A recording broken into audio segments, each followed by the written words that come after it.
कैसे विश्वास कर सकते हैं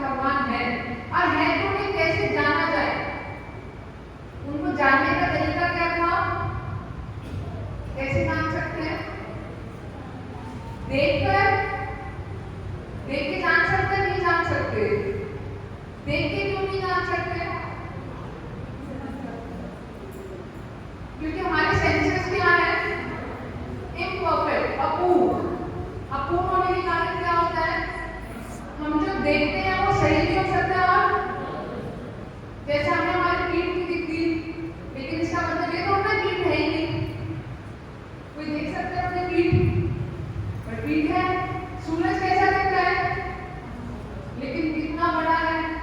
इसलिए हम देख के भगवान को हो सकता है गलत जाने, इसलिए देखने वाला तरीका परफेक्ट नहीं है। इसलिए हम क्या होता है भ्रम में पड़ जाते हैं। हमारी इंद्रियां अपूर्ण होने के कारण हम लोग भ्रमित हो जाते हैं और फिर क्या करते हैं, गलतियां करते हैं और फिर झूठ बोलते हैं। फिर दूसरा तरीका क्या था जानने का, आइडिया लगाते, अनुमान। आइडिया से हम चीजें हर चीज एज परफेक्टली जान जाते हैं, कुछ कमियां रह जाती है। हम आइडिया लगाते हैं तो चीज सही भी हो सकती है। और तो तीसरा तरीका हमने जाना था कि उस व्यक्ति से जानना जो सही चीज जानता है। तो भगवान को जो जानता है उनसे जानना। अब भगवान को कौन जानता है, स्वयं भगवान। स्वयं भगवान ही तो अपने आप को जानते हैं। क्या आप अपने आप को नहीं जानते, जानते हैं नहीं जानते, आप खुद को जानते हैं नहीं जानते, नहीं जानते। आपका नाम पता, कहाँ रहते हैं, आपको क्या पसंद है क्या नहीं पसंद, जानते हैं नहीं जानते। दूसरी प्रकार से भगवान को कौन जानता है, स्वयं भगवान। तो हम भगवान से डायरेक्ट नहीं जा, डायरेक्ट उनके पास तो नहीं जा सकते, तो हम किससे सुने। भगवान ने ज्ञान किसको दिया, उनके शिष्यों और वेदों के अंदर। स्वयं भगवान ने ये वेद लिखी है, तो हम वेदों से जान सकते हैं। किसके माध्यम से, परंपरा के माध्यम से, जिन्होंने ये ज्ञान भगवान से लिया है। तो फिर हमने जाना था कि जो वेद है वो क्या सही ज्ञान देते हैं या गलत ज्ञान देते हैं। हमने जाना था कि कैसे नासा की जो फाइंडिंग्स है, वेदों की जो फाइंडिंग्स है वो आज अभी भी साइंटिस्ट उन्हीं को प्रूव कर रहे हैं। जैसे वेदों में राम सेतु का भी उदाहरण देखा, कैसे पहले पृथ्वी को फ्लैट बताया जाता था, लेकिन वेदों में हमेशा बोला गया पृथ्वी गोल है। हमने जाना था कि हम लोग कुछ भी लिखते हैं उसमें क्या होता है, कुछ ना कुछ करेक्शन आता रहता है। चाहे से वो साइंस हो, चाहे से हमारे टेक्स्ट वगैरह, हमेशा कोई अमेंडमेंट आपके टेक्स्ट बदल देते हैं कि पुराना वाला टेक्स्ट परफेक्ट नहीं था। साइंस में भी क्या हो गया है, बार बार चेंज होती रहती है, लेकिन वेद कभी चेंज नहीं हुई। ऐसा क्यों, क्योंकि भगवान ने लिखे और भगवान में हमारे जैसे कमियां नहीं है। इसलिए भगवान को जानना है तो किसके माध्यम से जानना है, वेदों के माध्यम से। वेदों का सार किसमें दे रखा है, श्रीमद् भगवद गीता। फिर हमने लास्ट सेशन उसमें जाना था कि वेदों के अकॉर्डिंग भगवान के क्या सिम्टम्स, क्या लक्षण होते हैं, जिसमें 6 लक्षण होंगे जो भगवान कहा जाएगा। वो 6 लक्षण कौन कौन से हैं, कौन कौन से। सबसे ज्यादा धनवान, सारा धन किसका है, वो भगवान है। दूसरा ऐश्वर्य मानवता, जिसमें सबसे ज्यादा, सबसे फेमस है। तीसरा सबसे ज्यादा, सबसे बड़े वैरागी त्यागी। चौथा सबसे सुंदर, संसार का सारा सौंदर्य जिनसे आ रहा है। पांचवा सबसे ज्यादा बलवान और सबसे ज्यादा ज्ञानवान। तो हमने जाना था कि वेदों में पूर्ण मात्रा में 6 गुण मात्र एक व्यक्ति में, वो कौन है, भगवान कृष्ण। और आप ये देख भी सकते हैं, जैसे कि एक उदाहरण हम आपको देते हैं। आपने भगवान का नाम सुना है चोरी से रिलेटेड, कौन सा नाम, माखन चोर। भगवान चोरी करते हैं तो वो भी फेमस हो जाते हैं, कभी और किसी का सुना कि चोरी कर रहे हैं उसी का गुणगान हो रहा है, सुना है कभी। लेकिन भगवान चोरी करते हैं तो उसी का गुणगान होने लग जाता है। भगवान युद्ध छोड़ के भाग जाते हैं तो उनका नाम निकल जाता है, रण छोड़, फेमस हो जाते हैं उस नाम से। भगवान वस्त्र चुरा लेते हैं तो उसी नाम से फेमस हो जाते हैं। भगवान, अभी हम लोग दामोदर भगवान की फोटो लाई नहीं है, अभी दामोदर भगवान को हमने पिछली बार दीपक जलाया था, देखा था भगवान क्या कर रहे थे, देखा था क्या कर रहे थे, भगवान बंध रहे थे। दामोदर सुना है भगवान का नाम, दामोदर का मतलब होता है जिन भगवान को बांधा जा रहा है। दाम मतलब रस्सी, उधर मतलब पेड़ से जिनको बांधा जा रहा है, तो भगवान को बांधा जाता है तो भी वो फेमस हो जाते हैं। तो ऐसा कोई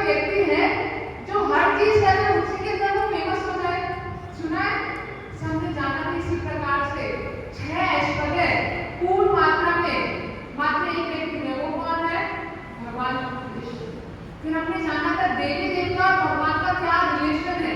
क्या रिलेशन जाना था हमने? क्या रिलेशन जाना था? देवी देवता कौन है भगवान के? भगवान के दास, भगवान के सेवक, भगवान के दास, भगवान के भक्त हैं।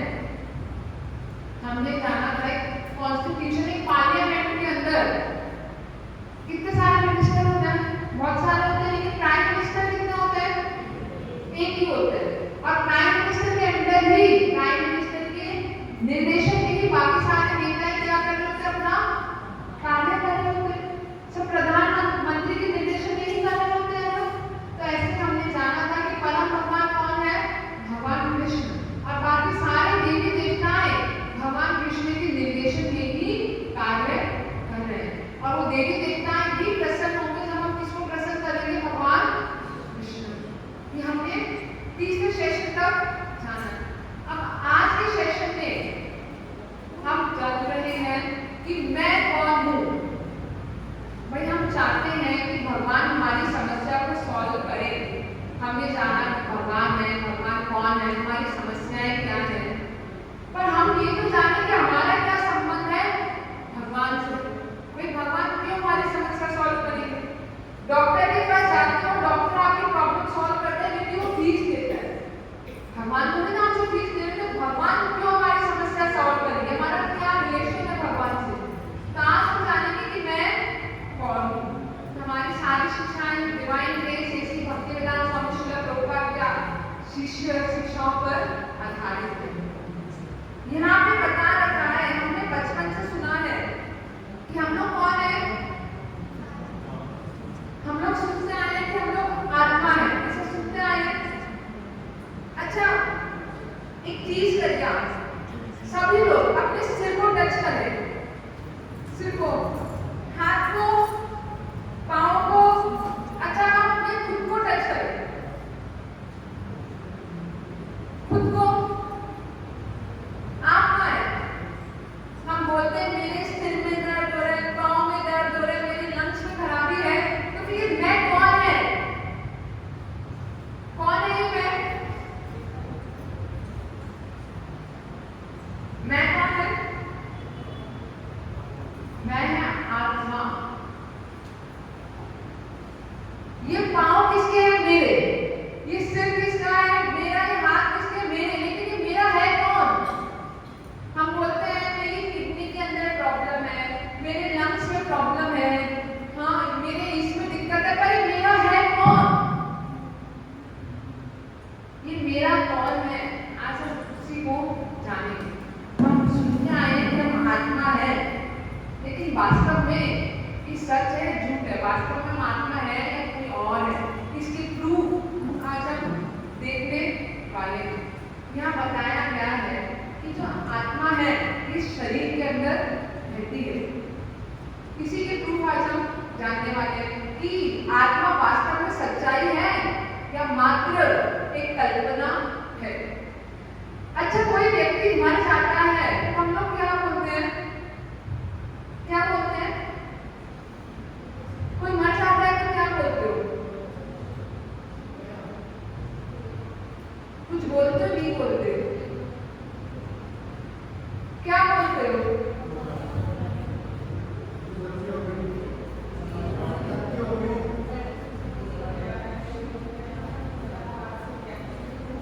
ऐसा कौन कौन बोलते स्वर्गवास हो गए?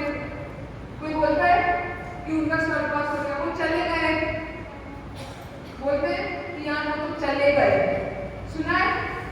बोलते चले गए, स्वर्गवास हो गया, देवलोक गमन हो गया। किसका? कौन चला गया? किसका देवलोक गमन हो गया? शरीर का आपके सामने पड़ा है, हार्ट भी है, किडनी भी है, लंग्स भी है, हड्डियां, खून, आंखें, सब कुछ है। आप उसका नाम भी नहीं पढ़िए, उसका नाम नेम प्लेट वगैरह देखो नहीं पढ़िए।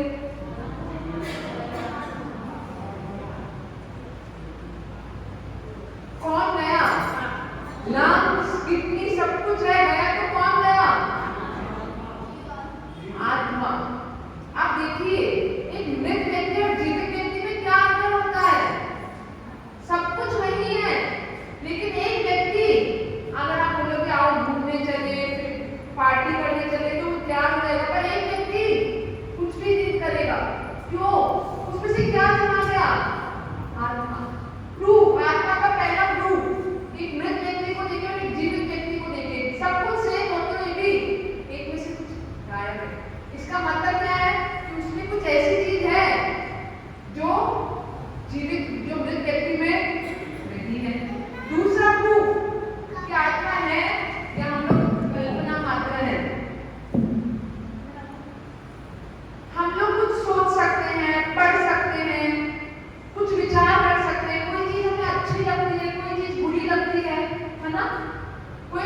कॉन्शियसनेस। हम लोग में क्या है, हम लोग में चेतना है, लेकिन क्या मृत व्यक्ति है, मशीन में चेतना है?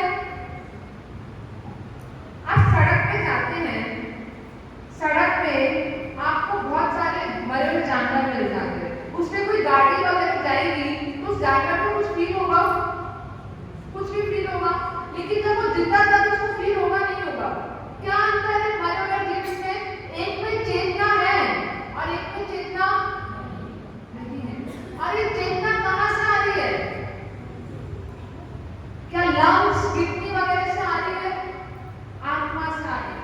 आत्मा का लक्षण, आत्मा के लक्षण को बोला जाता है चेतना, लेकिन मशीन में चेतना नहीं है, लेकिन मृत व्यक्ति के अंदर ये चेतना नहीं है।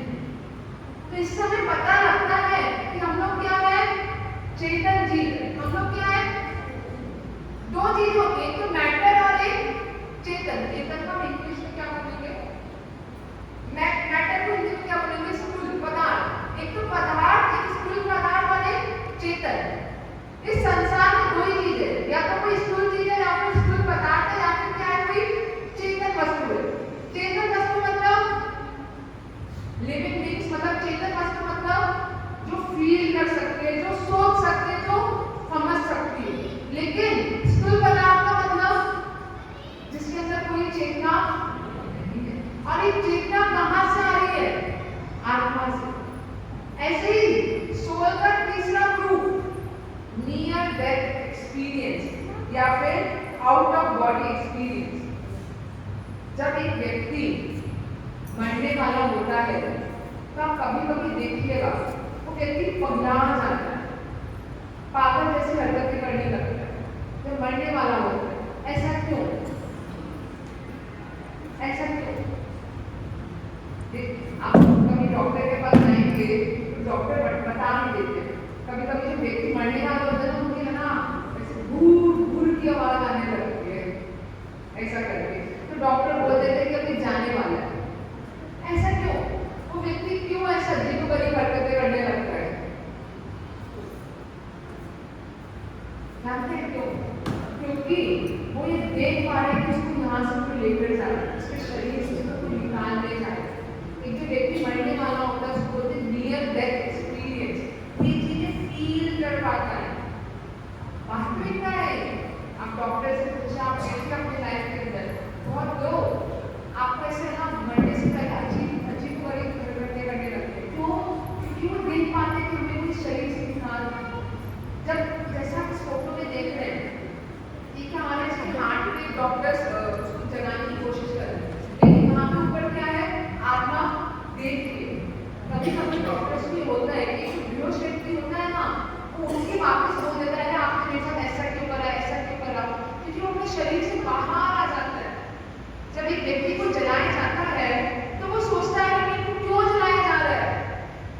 नियर डेथ एक्सपीरियंस लोग फील कर पाते हैं कि मुझे कोई लेकर जा रहा है। ऐसे ही दूसरा होता है out of body experience. Out of body experience का मतलब क्या होता है कि शरीर से वापस चले जाने पे वापस जाके वापस आ जाते। सच्ची घटना है। ऐसे हमारे डिवाइस सेशन है स्कॉन टाइम पहले बॉम्बे में हुआ।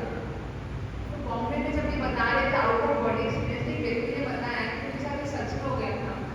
उनके पिताजी मृत घोषित मतलब मर चुके थे, मर गए थे और जलाने की तैयारी मतलब होता है ना 5-6 घंटे बाद जलाएंगे सब कुछ कर करके, और 5 घंटे बाद वो वापस जीवित हो गए। जीवित हो गए तो सब हैरान ये क्या हो गया, तो ये क्या हो गया था, आप 5 घंटे कहाँ चले गए थे? बोला मुझे यमदूत लेने आई थी पर गलती से रॉन्ग एड्रेस पे आ गए, मैं दूसरी जगह आना था, मेरे को ले गए गलती से, इसलिए मुझे वापस छोड़ के चले। आउट ऑफ बॉडी एक्सपीरियंस, वो जाके वापस आ गए। रियलिटी है। आप लोग जब सोते हैं, जब आप लोग सोते हैं तो अलग अलग सपने देखते हैं, नहीं देखते? जिस कौन नींदों में सपने देखता है? सपनों में जब आपको समझ लो कोई मारने आ रहा है तो आप भागते हो, तो आपको नींदों के अंदर बेचैनी फील होती है। या अगर आप खुश होते हो तो सपनों में आप खुश होते हो, लेकिन जब जागृत होते हो तो जहाँ तक मैं वापस वहीं पर आ जाते हो। भिखारी था तो भिखारी रह जाता है सपने में, जैसे राजा में राजा होता है वो भी अपने रह जाता है। होता है नहीं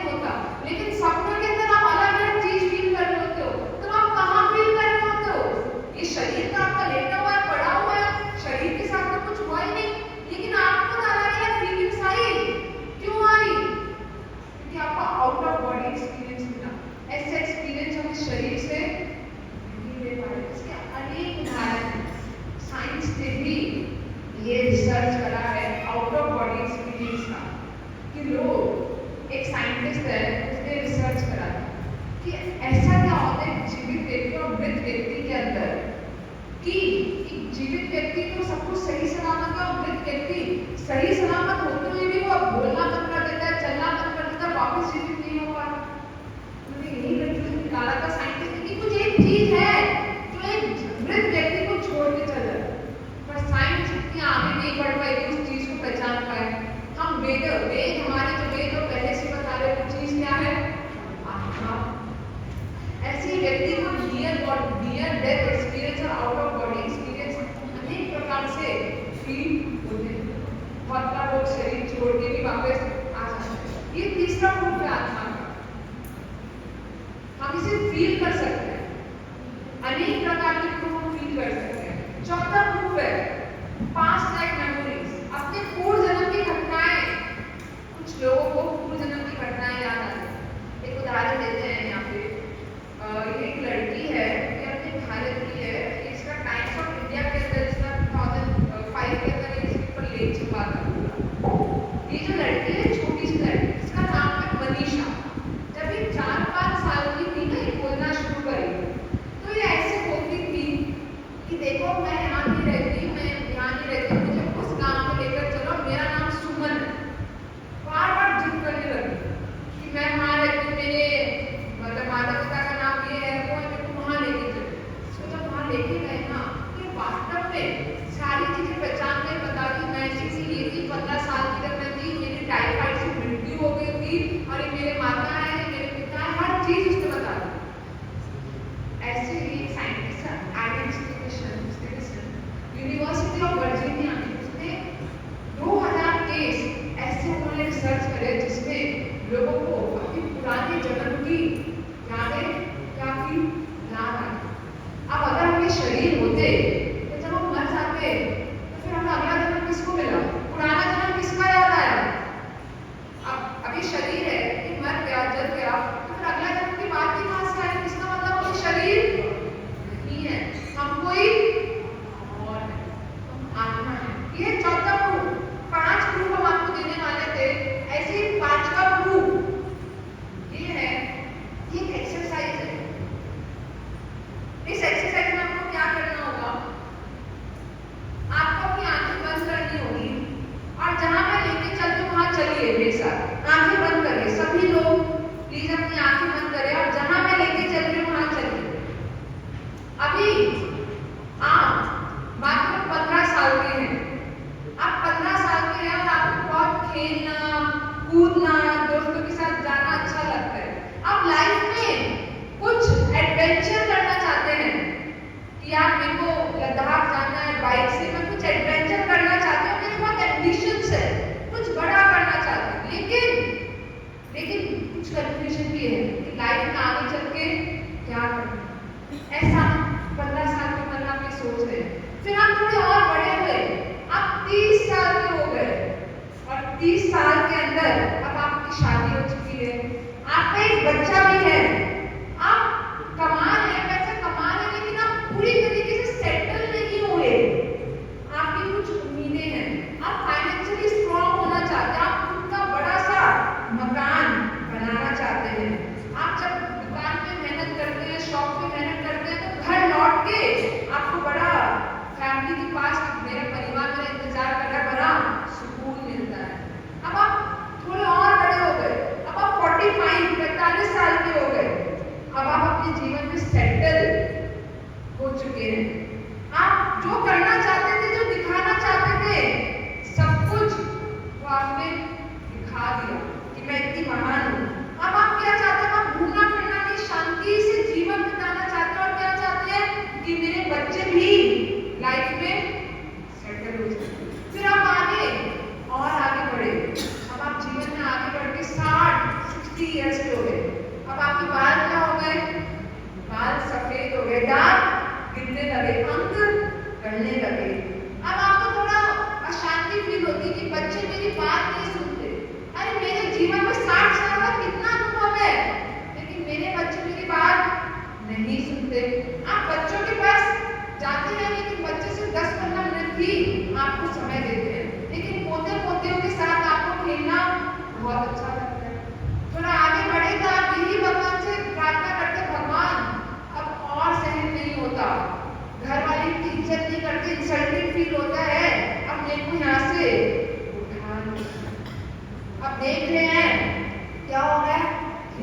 जब मृत्यु हुई, जब आपको भगवान ने वास्तव में उठा लिया, आप मर गए, तो आप शरीर से बाहर आ गए और क्या कर रहे हैं? बोल रहे हैं मेरे शरीर को ये सारे मेरे बच्चे कहाँ लेके जा रहे हैं? अरे मेरे शरीर को क्यों जलाया जा रहा है? इनको मत जलाओ। जब हमारा शरीर जल रहा है तो क्या हो रहा है? इनको कष्ट अनुभव हो रहा है। क्यों? मैं यही हूँ, मैंने 70 साल इस जीवन इस शरीर में बिताया, क्यों जला रहे हो? मुझे मत जलाओ, मुझे बड़ा कष्ट हो रहा है। लेकिन कोई मेरी बात ही सुनी नहीं रहा। इसी के साथ अब आप आगे बढ़े। अब क्या हुआ? अब आप एक माँ के गर्भ में आ गए। आप 7 महीने के हो माँ के गर्भ के अंदर, और माँ के गर्भ में आप अपने हाथ पाँव हिलाना चाहते, लेकिन आप हिला नहीं पा रहे।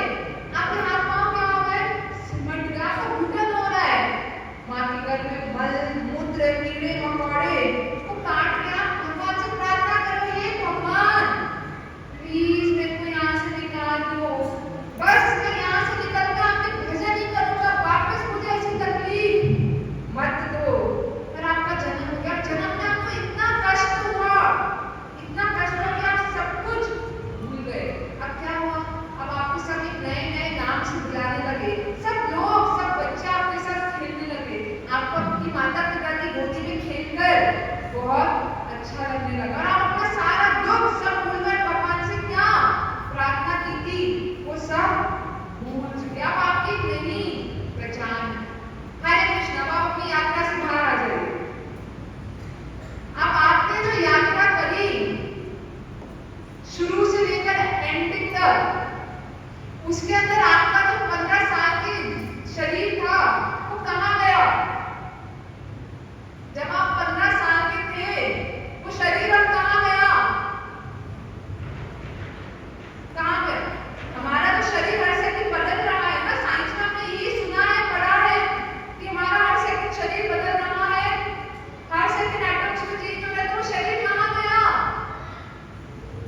15 साल के हो, 20 साल के हो, 25 साल के, शरीर तो बदल रहा है, लेकिन पहचान बदली? पहचान वही बनी हुई है। लेकिन जब मर गए तो क्या हुआ? मर गए तो क्या हुआ? पहचान बदल गई। लेकिन मरने के बाद क्या हुआ? आपके वापस नया शरीर मिला। हमने इस जन्म में 15 साल के, 20 साल के, 25 साल के, हमारे सारे शरीर, आपका 5 साल का जो छोटा सा शरीर था, अभी है आपके पास वो शरीर। आज के 20 साल बाद में आपके पास यही शरीर रहेगा। हम तो बोलते हैं अपनी बॉडी है, अपनी शरीर है, इस शरीर से हमारी पहचान कर रहे हैं, तो बार बार बदल रहा है, तो आपने कैसे है? 80 साल बाद इस शरीर को जला दिया जाएगा, तो फिर आपका क्या हम भी जल जाएंगे? नहीं, हम नहीं जलेंगे। क्यों? क्योंकि हम इस शरीर नहीं, हम इस शरीर से बने हैं। हम वापस माँ के गर्भ से जाकर वापस जन्म लें। जैसे इतने टाइम से हमारा शरीर बदल रहा है, 15 साल का, 20 साल का, 25 साल का बदल रहा है, बदल कभी भी रहा है। ऐसे एक सेकंड में कि बदल नहीं रहा, बदल कभी भी रहा है। ऐसे मरने के बाद भी हमारा शरीर वापस बदल जाता है। जैसा कि भगवत गीता में भगवान बोलते हैं क्या कि ये शरीर एक आत्मा कैसे बदलता है? जैसे वो अपने वस्त्र बदलते हैं। कौन सा श्लोक है वो? ना प्रशांत जीवनानि यथा व्याय इस नवानि गिरंती नरो परानी। इस श्लोक के अंदर भगवान बता रहे हैं, स्वयं भगवान बता रहे हैं कि जिस प्रकार से हम हमारी ड्रेस चेंज करते हैं, एक हम लोग ड्रेस चेंज करते नहीं करते, हमारी पुरानी ड्रेस होती है उसको फेंक कर नई ड्रेस पहन लेते नहीं पहनते थे, उसी प्रकार आत्मा का शरीर बदलता है। पुराने शरीर को छोड़ के नया शरीर धारण करता है। ऐसी एक्सरसाइज समझ सकते हैं। जैसा कि दूसरे तरह का 13 श्लोक अगर आप भगवत गीता लाए हैं उसको आप खोल के देखिए। इस श्लोक को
कि इस बॉडी में से कुछ डिफरेंट भी है या फिर सिर्फ ये बॉडी ही है? आप ये मानते हैं कि इस बॉडी से थोड़ा सा डिफरेंट है या सिर्फ ये जो शरीर है वही है? जब शरीर मर जाएगा तो हम भी पूर्णतः खत्म हो जाएंगे, ऐसा मानते हैं नहीं मानते? मानते हैं कि शरीर खत्म हो जाएगा तो आप खत्म हो जाएंगे। तो मैं ये तो पूछ रही है, कौन मानते हैं कि शरीर खत्म होगा तो हम खत्म हो जाएंगे?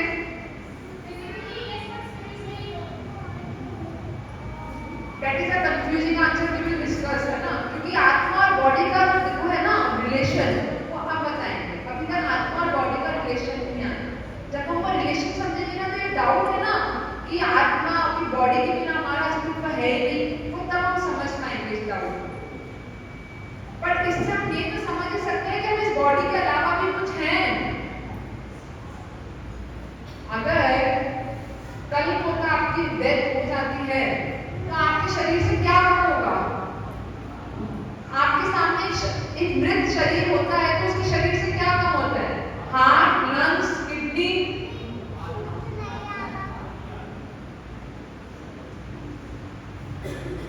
क्या कम होता है? अच्छा, आपको पता है हमारी बॉडी जिस केमिकल से बनी है उसके कितने पैसे होंगे टोटल मिला के? जानते हैं कितने?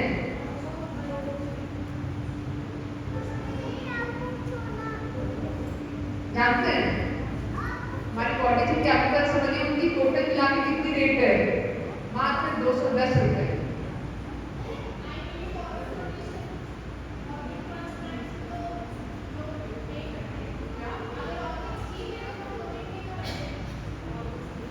इसका मतलब हमें ऑर्गन्स नहीं है, कभी हम डोनेट करने के बाद भी हम उस शरीर के अंदर बने हुए हैं। इसका मतलब हमको ऑर्गन्स नहीं है ना। हार्ट भी ट्रांसप्लांट होता है, लिवर भी होता है, किडनी भी होता है, तब भी हमारी पहचान तो वही बनी रहती है। इसका मतलब हम लिवर, किडनी, हार्ट से नहीं है। इसका मतलब तो यही हुआ ना। इसका मतलब क्या हुआ? क्या हमने कभी सोचा मरे हुए देख कर हमने कोई अंतर है भी या नहीं है? क्या अंतर है? वो सब कुछ है उसमें जो आप में है। बोल नहीं सकता? क्यों नहीं बोल सकता? उसके पास टंग है, उसके पास वोकल ऑर्गन्स है,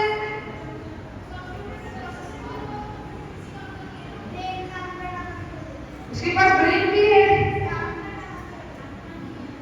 उसके पास वो ड्राइविंग एनर्जी नहीं है। वो ड्राइविंग एनर्जी क्या है? वो ड्राइविंग एनर्जी क्या है? वो हम खुद।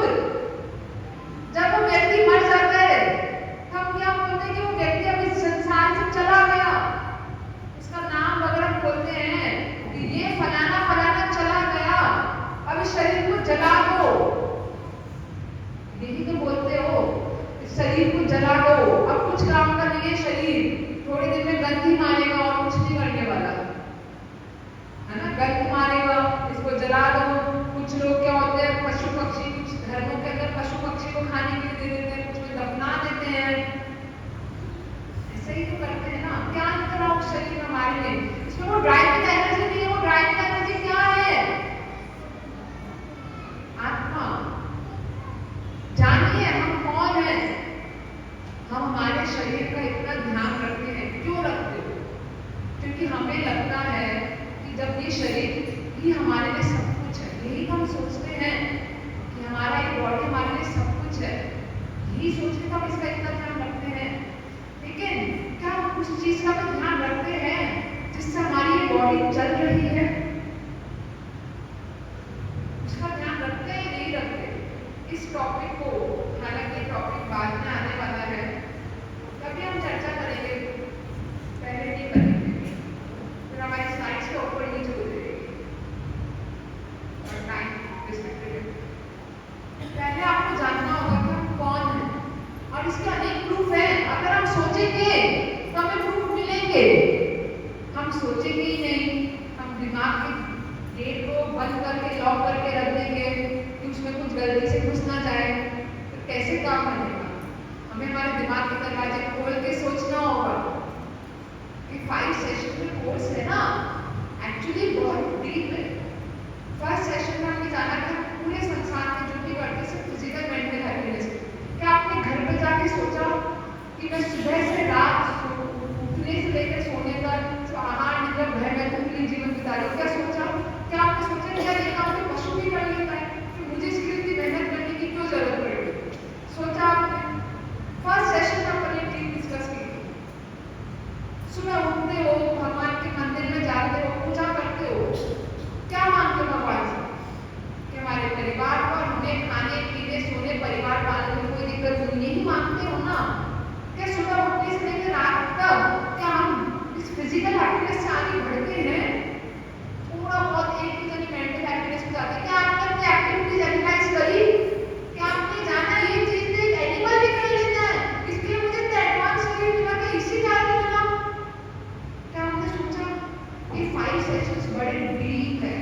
सोचना होगा, समझना होगा, तभी हम इसे सोच सकते हैं।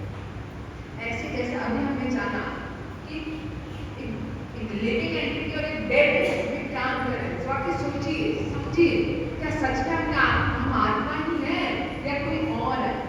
सोचेंगे तो हम समझ सकते हैं, सोचेंगे नहीं तो आए एक घंटा आए खाना खाए सब भूल गए, क्या फर्क पड़ेगा? पर सोचने से ही फर्क पड़ेगा। अब यहाँ पे आत्मा के कुछ सिम्टम्स बता रहे थे, पहले हम जानिए आत्मा क्या होती है। जैसा पहला सिम्टम बता रहा था कि आत्मा इनडिस्ट्रक्टिबल।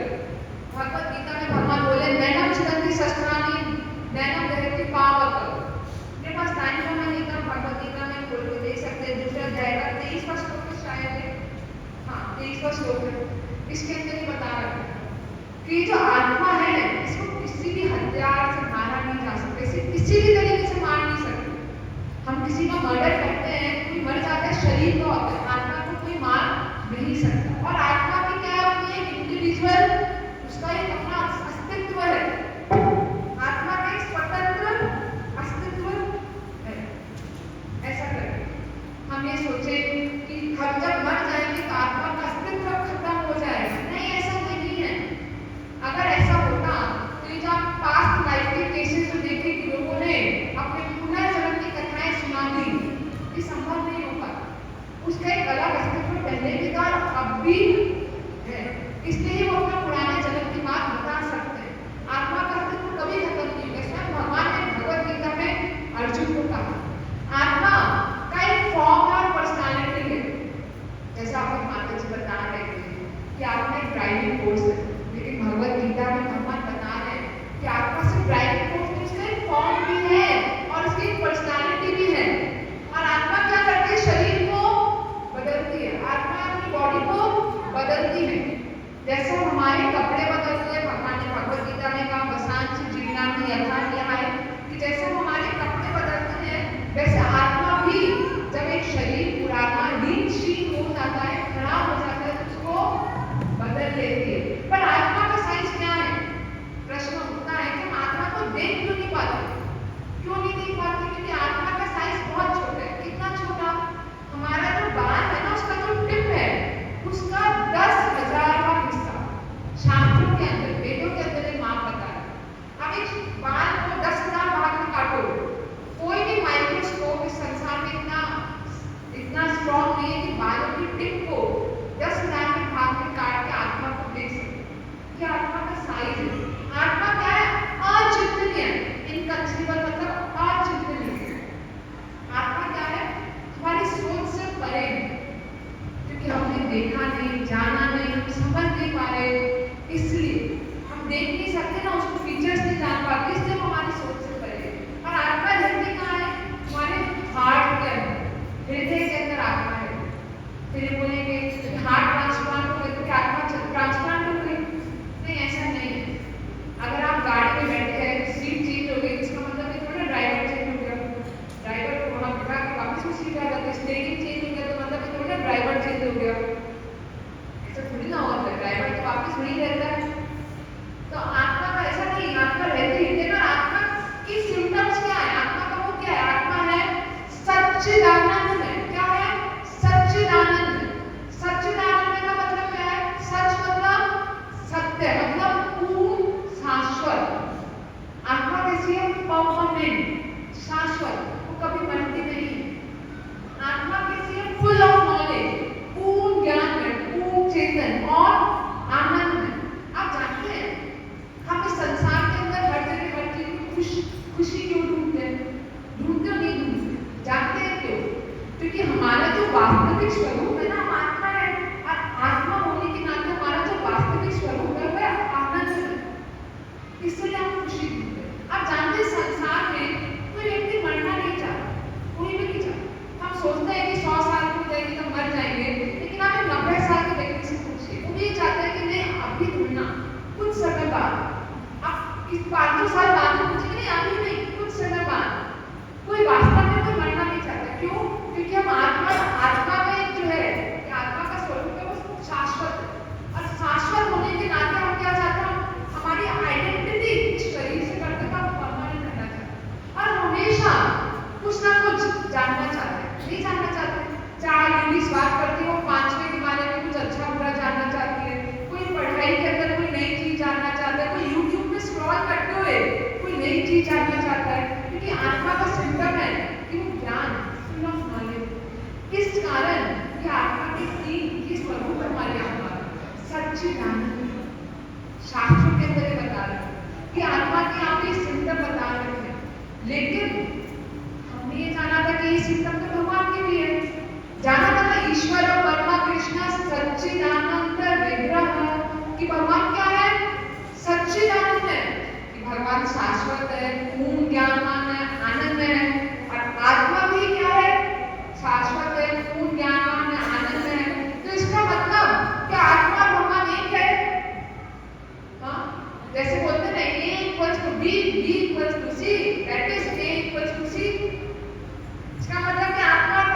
सारे सिम्टम्स होते हैं ना, लेकिन चिंगारी आग नहीं होती। आग तो क्या होती है?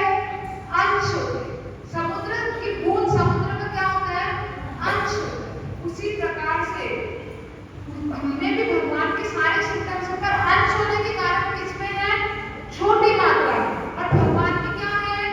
पूर्ण मात्रा के अंदर। इसीलिए हम लोग क्या है? हम लोग है डिपेंडेंट, लेकिन भगवान क्या है? पूर्ण इंडिपेंडेंट। लेकिन हम क्या भगवान के अंश है ना, तो हम भी इंडिपेंडेंट होना चाहते हैं, क्योंकि भाई हमें भगवान के जो लक्षण है, भगवान के लक्षण हमें आने, हम भी चाहते हैं ना कि भगवान की जो भगवान के सिम्टम सबसे छोटी मात्रा है, तो भगवान पूर्ण इंडिपेंडेंट है, हम छोटे से इंडिपेंडेंट है, ऐसा करके। और उसी इंडिपेंडेंस का दुरुपयोग करके हम इस संसार में आ गए। जैसा माता जी का प्रश्न था, माता जी ने प्रभु जी से भी पूछा था कि क्यों आ गए हम यहाँ पे हमें इतना परेशान, इतनी तकलीफ क्यों है? तो ये टॉपिक बाद में हम अभी जानेंगे कि हम लोग भगवान के अंश, इस कारण हम लोगों में वही सारे गुण हैं जो भगवान में, पर छोटी मात्रा में। भगवान में क्या है? पूर्ण मात्रा। भगवान पूर्ण मात्रा में स्वतंत्र है, पर क्या हम पूर्ण स्वतंत्र, पूर्ण इंडिपेंडेंट है या नहीं? क्या क्या आप लोग चाहते हैं कि आप बुढ़े हो? क्या आप चाहते हैं आपके जीवन में तकलीफ आए? आते हैं भगवान के मंदिर में, भगवान थोड़े दुख दे दो मुझे, ऐसा कोई है? लेकिन आते हैं बिना बुलाए। कोई बुलाते हैं तुमको? सब किसको बुलाते हैं? सुख जी आइए हमारे घर आइए, है ना? लेकिन दुख बिना बुलाए आते हैं, क्योंकि हम लोग इंडिपेंडेंट नहीं है, हम डिपेंडेंट हैं। हम लोग छोटे कंट्रोलर है, पर भगवान पूर्ण कंट्रोलर है। यहाँ उदाहरण दे रखते हैं कि हम लोग बड़ी बड़ी building, skyscrapers, jet plane बना सकते हैं, लेकिन क्या हमें प्लैनेट बना के, इसके अंदर पूरा ये एनवायरनमेंट बना के, इकोसिस्टम बना के, उसके अंदर एक लोहा अंतरिक्ष में या बोले के ब्रह्मांड में छोड़ सकते हैं? नहीं छोड़ सकते, क्योंकि भगवान पूर्ण कंट्रोलर है। हम लोग नहीं, हम छोटे वाले गाना छोटी चीजें कर सकते हैं, भगवान ऐसा नहीं कर सकते। भगवान ने इस फोटो में आप जो देख रहे हैं यहाँ पे, ये वाली फोटो में भगवान ने इतने सारे संसार, इतने सारे ब्रह्मांड बनाए कि हम बना सकते हैं? नहीं बना सकते। हम छोटी छोटी सैटेलाइट, छोटे छोटे घर बना सकते हैं, क्योंकि हम लोग छोटे हैं और भगवान क्या है? पूर्ण है, तो हम छोटी चीजें कर सकते हैं। हमने भगवान के जो फीचर्स है वो छोटी मात्रा में, पूर्ण मात्रा में नहीं है। लेकिन हम चाहते क्या है? हम चाहते ये है कि हम भगवान के जैसे पूर्ण बने। हम चाहते हैं, क्योंकि हम लोग में क्या है? भगवान में फीचर है इंडिपेंडेंस का, स्वतंत्रता का, भोगने का, और हमने वो क्या है? छोटी मात्रा में फीचर है। छोटी मात्रा में होने के कारण हम लोग चाहते हैं वो पूर्ण मात्रा में, हम पूर्ण इंडिपेंडेंट, हम जैसा चाहे वैसा। हम लोग क्या चाहते हैं कि मैं सब कुछ भोग करूं, मेरे बच्चे वही करें जैसा मैं चाहता हूँ, मेरे हस्बैंड वाइफ वैसा ही करें जैसा मैं चाहता हूँ, ये मोबाइल वैसा ही चलना चाहिए जैसा मैं चाहता हूँ, मेरा घर वैसा होना चाहिए जैसा मैं चाहता हूँ। यही तो चाहते हो, और हमारी इच्छा पूरी नहीं होती तो क्या होता है? मैं चाहता था वो नहीं हुआ, इसलिए मैं गुस्सा हो गया। क्यों? हम लोग क्या चाहते हैं? हम चाहते हैं हमारी इच्छा चले। क्यों? क्योंकि हम चाहते हैं, हम स्वतंत्र होना चाहते हैं, लेकिन स्वतंत्र हम नहीं हो सकते। हम पूर्ण स्वतंत्र कभी नहीं हो सकते। हम लोग भगवान नहीं हैं, हम लोग छोटे हैं, हम लोग तुच्छ हैं, हम लोग अंश हैं। पूर्ण स्वतंत्र से भगवान हो सकते हैं, हम अंश मात्रा में स्वतंत्र हैं।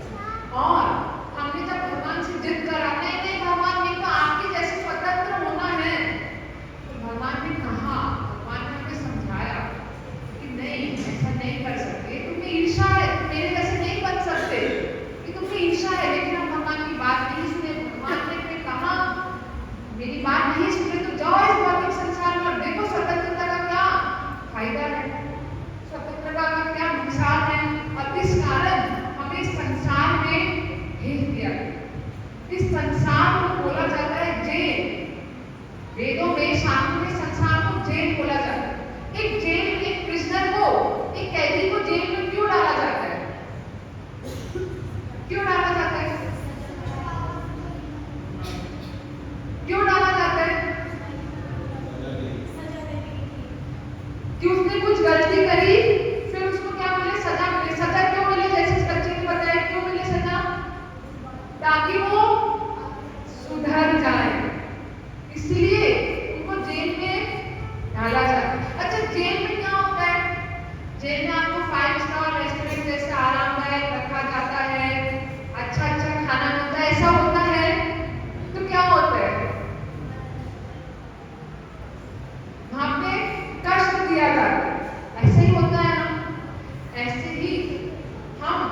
थे, तब हमने क्या चाहा? हमने चाहा भगवान हम आपके जैसे पूर्ण इंडिपेंडेंट होना चाहते हैं। हमें पसंद नहीं है कि हम छोटी मात्रा में स्वतंत्र हमें आपकी सेवा करनी पड़े, हम आपके जैसे होना चाहते हैं। भगवान ने हमें समझाया। कैसे समझाया? जैसे एक माता पिता अपने छोटे बच्चे को समझाता है। अभी आपके बच्चे किचन में आ जाते हैं, मैं रोटी बनाऊंगी, बनाने देते हो, समझाते हो, नहीं मानते फिर क्या करते हैं? टॉय किचन लेके शांत करते हो, कभी क्या करते हो, कभी क्या करते हो, पर बच्चे सुनते हैं? आटा लेना पड़ता है खाने के लिए, नहीं सुनते ना। उसी प्रकार से भगवान ने हमें समझाया, लेकिन हमें तो क्या कर रहे थे? भगवान देख रहे थे कि यार भगवान इतना भोग करते हैं, हम क्यों नहीं कर पाते? हमने कहा नहीं भगवान, थोड़ा तो मेरे को एक्सपीरियंस करने दो। फिर भगवान ने हमें यहाँ भेजा, चलो करके देखने एक्सपीरियंस, यहाँ भेजा, तब भी हम आगे सुधरे नहीं। जैसे क्या होता है? जैसे बच्चों को एक बार गलती भी करते हैं, अभी सारे बच्चों को पता है फ्रिज से ठंडा पानी पीने से क्या होगा, लेकिन क्या बच्चे एक बार बुखार होने के बाद दूसरी बार छोड़ देते हैं? ठीक होते फिर से ठंडा पानी पिएंगे, फिर बुखार होगी, पता है बच्चों को क्यों, फिर भी क्या पानी छोड़ देते हैं ठंडा? वो तो वही करते हैं। जब वो बुद्धिमान हो जाता है तब क्या करता है? अरे नहीं, कितना ही पसंद है ठंडे पानी से मेरा गला खराब हो। अभी हम लोगों की भी कभी कभी ये हालत हो जाती है, हमें पता है गला खराब होगा, पर यार थोड़ा सा आइस खा ही लेते, थोड़ा सा पानी पी लेते, पर अगली बार हम भूल, पिछली बार खराब हो गई थी, अब की बार ऐसा नहीं करेंगे, है ना? हम सुधर जाते हैं क्योंकि हम बुद्धिमान हैं। पर बच्चे ऐसा करते हैं ऐसे कि हमने जब भगवान को बोलता हुआ देखा तो हमने चाहा भगवान हम आपके जैसे बनना चाहते हैं, पूर्ण इंडिपेंडेंट। भगवान ने इस संसार में हमें भेज दिया यहाँ सुधारने के लिए, लेकिन हम यहाँ सुधरे तो क्या होगा? हम वापस भगवान के धाम जा सकते नहीं। सुधरे तो हम वापस किसमें फंसे रहेंगे? इसी 7 टाइप्स की प्रॉब्लम में घूमते रहेंगे। ये होता है मटीरियल वर्ल्ड और स्पिरिचुअल वर्ल्ड। हम इस मटीरियल वर्ल्ड में पड़े हुए हैं। अगर हम चाहें इस मटीरियल वर्ल्ड को, भगवद गीता में बोला गया है दुःखान्यम शाश्वतम। आप में से कोई आर्किटेक्ट या इंजीनियर है कोई यहाँ पे? नहीं। अच्छा, किसी ने नया अपना घर बनवाया हो, उनके सामने घर बनवाया है नया, मतलब विदिन 5-6 साल के अंदर कोई बनवाया है? बनवाया। एक घर के आगे किसी इंजीनियर आर्किटेक्ट ने टैग लगा दिया बाथरूम, तो उसके अंदर आपको क्या फैसिलिटीज मिलेगी? नहाने धोने की फैसिलिटीज मिलेगी या बेड, सोने की, किचन की? नहाने धोने की मिलेगी ना? वहां पे क्या आप सोने जाओगे, खाना बनाने जाओगे? क्यों? क्योंकि जिसने बनाया उसने वहां पे किस चीज की फैसिलिटीज रखी है? नहाने धोने की। अब इस संसार को आपने बनाया, मैंने बनाया, साइंटिस्ट ने बनाया, किसने बनाया? भगवान ने संसार को क्या टैग दिया?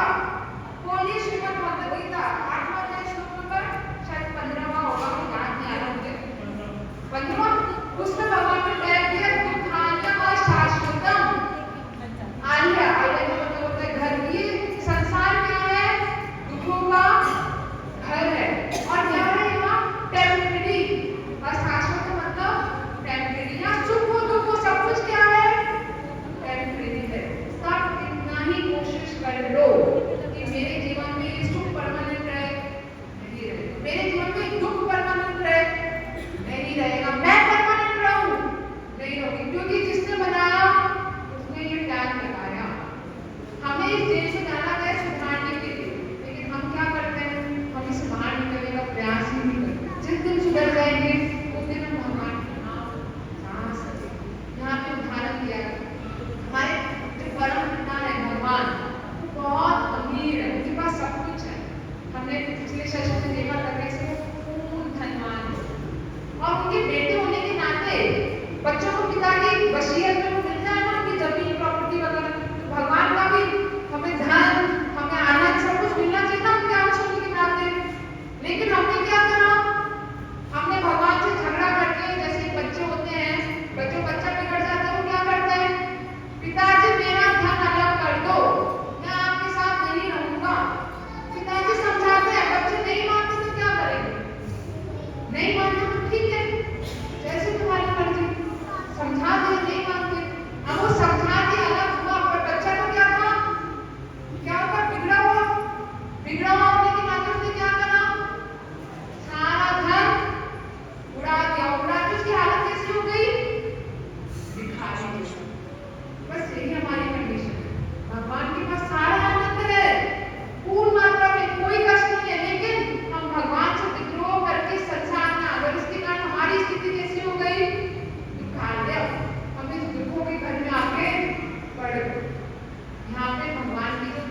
से वापस दोस्ती कर ले, भगवान से वापस, जैसे एक बच्चा पिता से कितना ही दूर जाए, पिता के बच्चे को नहीं भूल सकता है, कितना ही विद्रोह कर ले, अगर वो बच्चा वापस आएगा तो पिता उसे खुशी खुशी स्वीकार करेगा नहीं करेगा ना।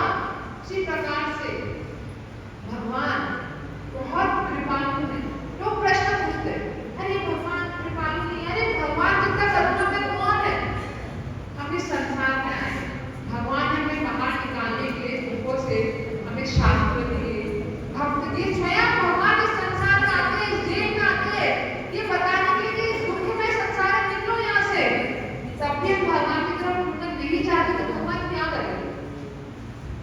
भगवान है ना हमसे जबरदस्ती करेंगे, भगवान किसी से जबरदस्ती नहीं करेंगे, भगवान प्रेम से समझाएंगे। हमारा ये ड्यूटी है कि हम भगवान की तरफ मुड़े, तभी हम जो आनंद चाहते हैं ना, उस आनंद को प्राप्त कर सकेंगे, जिसके लिए हम प्रयास कर रहे हैं संसार में कि हम खुशी खुशी जिए, खुशी खुशी जिए, 7 टाइप्स की प्रॉब्लम से फ्री होके हम तभी प्राप्त कर सकेंगे जब हम भगवान की तरफ मुड़ेंगे। यहाँ पे भगवान की 2 एनर्जी के बारे में बता रखा है। ये बता रखा है ग्रॉस एनर्जी, मतलब जिससे हमारे संसार में हमारा शरीर बना हुआ है। क्या क्या? पृथ्वी, जल, वायु, अग्नि, आकाश, अर्थ, वाटर, फायर, एयर और ईथर, इसी से हमारी बॉडी बना हुआ है, संसार बना हुआ है। और इसके अंदर जो सटल एलिमेंट्स है, जो सूक्ष्म तत्व है, वो क्या है? मन, बुद्धि और अहंकार। हमें मन, बुद्धि और अहंकार है या नहीं है? वो है सटल एलिमेंट। और जो हमारा स्पिरिचुअल बॉडी, हमारी आत्मा है, वो किससे बनी हुई है? सच्चित और आनंद से। अटर्निटी मतलब शाश्वत पूर्ण ज्ञान और आनंद से